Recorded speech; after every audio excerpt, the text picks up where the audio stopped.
Polavaram project విషయంలో నారా చంద్రబాబు నాయుడు గారి తిరిగి తక్కువ వలన, ఆయన దురాశ వలన ఈ ప్రాజెక్ట్ ఇంత లేట్ అయిందని, ఈ దుస్థితికి వచ్చిందని నేను ఇప్పటికీ ఎప్పటికీ దాని మీదే స్టాండ్ అయి ఉన్నాను.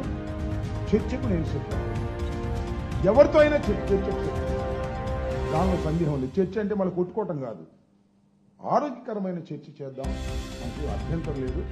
పోలవరం విషయంలో వైఎస్ఆర్ కాంగ్రెస్ పార్టీ, జగన్మోహన్ రెడ్డి గారు, రాజశేఖర రెడ్డి గారు చాలా కష్టపడి చెక్కుసూటితో పనిచేశారు. చంద్రబాబు నాయుడు గారు అది ఏటీఎంగా భావించి డబ్బులు కాజేయటం కోసం మాత్రమే ఆ ప్రాజెక్టును తీసుకొని చేసినటువంటి వ్యక్తి.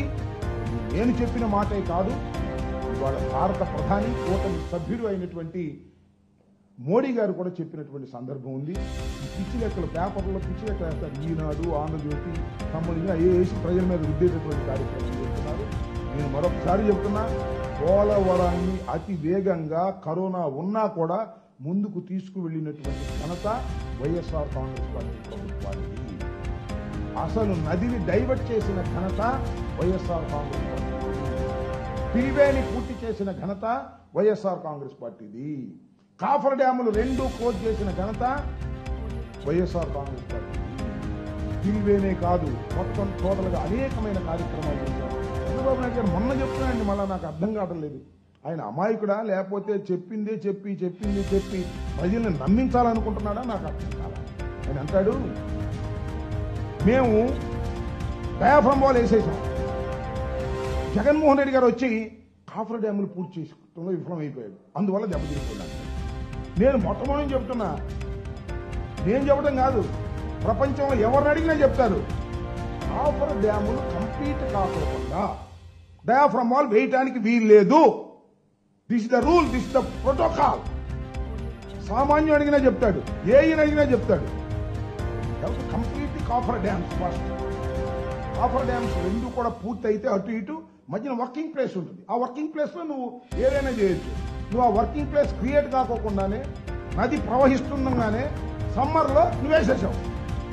కాఫర్ డ్యాములు మాత్రం సగం వేసి కూర్చున్నావు. జగన్మోహన్ రెడ్డి గారు పూర్తి చేయలేదంటే అందుకని పోయిందంట. ఇది నాకు అర్థం కాల. ఎట్లా ఉందంటే, తొండి ఆడతారే అంత తొండి ఆడే కార్యక్రమాలు చంద్రబాబు నాయుడు గారు చేస్తున్నారు. సరే లెక్కలు వేస్తారు, చూద్దాం ఏం జరిగిందో. చంద్రబాబు నాయుడు గారు వచ్చారు కదా అధికారంలోకి, పోలవరాన్ని పూర్తి చేస్తాం అంటున్నాడు కదా, చూద్దాం ఏం జరిగిందో. కరోనా టైంలో కూడా మేము చాలా కష్టపడి ఆ పోలవరం విషయంలో చాలా ఘట్టాలను అధిగమించాం.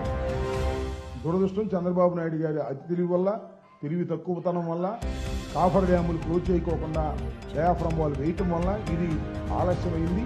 అంతకు మించి మరొక కానే కాదని కూడా ఈ సందర్భంగా నేను చెప్తాను.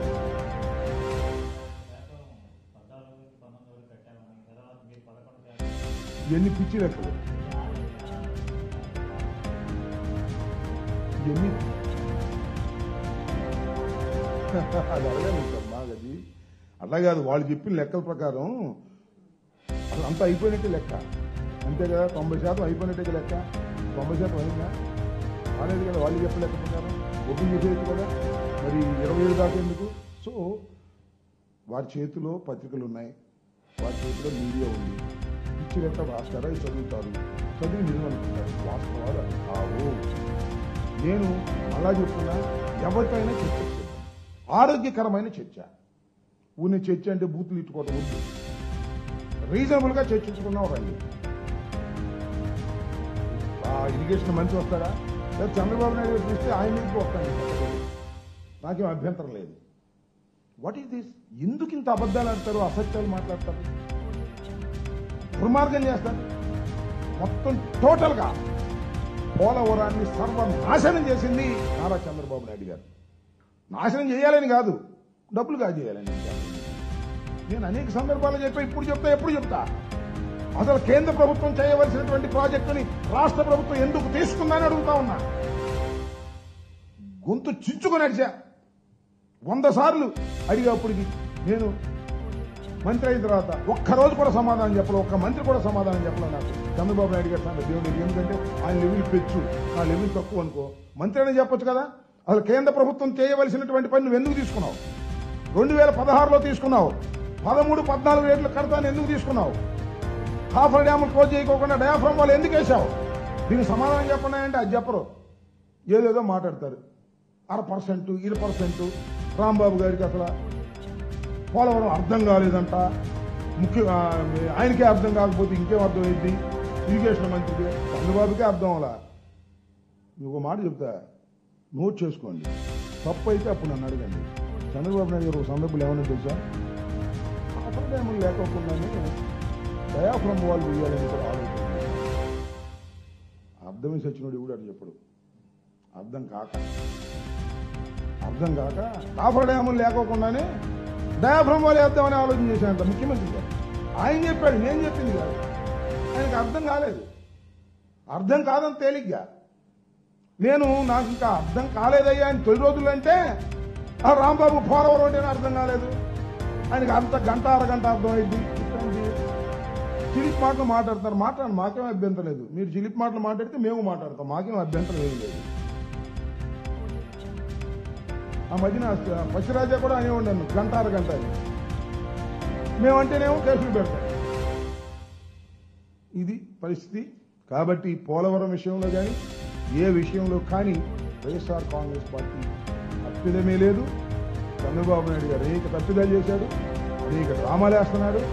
మళ్ళీ ఇప్పుడు కొత్తగా P4 డ్రామా ప్రారంభించాడు. ఈ P4 డ్రామా కూడా అట్టర్ ఫ్లాప్. ఇది కూడా ఈ 4 సంవత్సరాలు 5 సంవత్సరాలు నడిపించుకునే కార్యక్రమం చేస్తారు. నారా చంద్రబాబు నాయుడు గారు మంచి అద్భుతమైన నటుడు, అద్భుతంగా నటిస్తాడు. అది చూసి ప్రజలు మోసపోతారు అనుకుంటారు. మోసపోయి కొన్ని సమయాల్లో అవుతుంటాడు ముఖ్యమంత్రి. వాడిని ఎత్తిన ఎక్కి వీడిని ఎత్తిన ఎక్కి. అది పవన్ కళ్యాణ్ అన్నాడుగా, నా దగ్గర సత్తా లేదు, నేను రోజు ఆయనే మోస్తాను, నాకు ఏం ఓపికనంత వరకు మెల్ల మీద వేసి మోస్తాను అన్నాడు. మొయ్యమని ఎవడు కాదన్నాడు. ప్యాకేజ్ తీసుకుని మొయ్యమని ప్యాకేజ్ అనగానే వాళ్ళ కోపం వస్తుంది. కోపం వచ్చినా ఉన్న విషయం చెప్పాలి. వీర మహిళలు అర్థం చేసుకోండి, జన సైనికులు అర్థం చేసుకోండి, కాపు సోదరులు కూడా అర్థం. ఆయన ముఖ్యమంత్రి అవ్వలేదు, పొరపాటు కూడా అవ్వలేదు. ఇస్తానన్నా ఒప్పుకోడు. చంద్రబాబునే మోస్తాను అంటున్నాడు. నేనేం చెప్పని చెప్పు. ఇది విషయం. అర్థం చేసుకోండి స్వామి. అర్థం చేసుకోకుండా ఊరికినే మమ్మల్ని బూతులు తిట్టే కాదు, అర్థం చేసుకోండి. ఎందుకంటే కింద కామెంట్లు పెడతారు మా వాళ్ళే. మళ్ళీ నేనేదో పవన్ కళ్యాణ్ అన్నాను. నేనేం అనలా పవన్ కళ్యాణ్ సత్తా లేదని ఆయన చెప్పిన తర్వాత ఇంకెందుకయ్యా మీరు? నాకు అర్థం కాలేదు. ఆ లోకేష్ అమ్మడు వెళ్ళండి, కాస్త మీకు కూడా ఇస్తాడు, వసూలు చేసింది. అది